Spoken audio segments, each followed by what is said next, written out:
पाकिस्तान ऐं ईरान दहशतगर्दनि ख़िलाफ़ गॾियल कार्रवाइनि ते इतफ़ाक़ करे वरितो आहे। ॿिन्हिनि मुल्कनि जे परॾेही वज़ीरनि जो चवणु आहे त दहशतगर्दनि ॿिन्हिनि मुल्कनि खे नुक़सानु पहुचायो आहे। गॾियल हिकमत अमली ज़रिए उन्हनि खे ख़तमु कयो वेंदो। ईरानी परॾेही वज़ीर हुसैन अमीर अब्दुल हयान पाकिस्तान जे परॾेही वज़ीर जलील अब्बास जीलानी सां मुलाक़ात कई आहे ऐं जंहिं दौरान ॿ-तरफ़ी लाॻापनि समेत मुख़्तलिफ़ मामलनि ते ॻाल्हि ॿोल्हि कई वई। पाकिस्तानी परॾेही वज़ीर सां गॾु प्रेस कॉन्फ्रेंस कंदे ईरान जे परॾेही वज़ीर चयो आहे त दहशतगर्दनि खे कंहिं ॿिए मुल्क जे सरपरस्ती हासिल आहे। दहशतगर्दनि ॿिन्हिनि मुल्कनि खे तबाह करे घणो नुक़सानु पहुचायो आहे। ईरान ऐं पाकिस्तान दहशतगर्दनि खे हाणे को बि मौक़ियो न ॾींदा।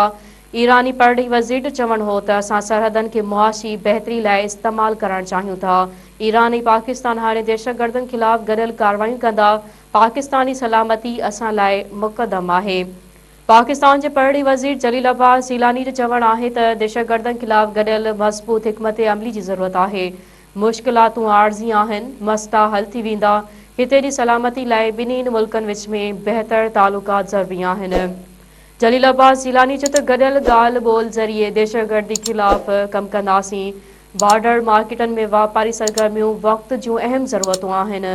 ईरान सां असांजा भाइपे ऐं रूहानी नाता आहिनि।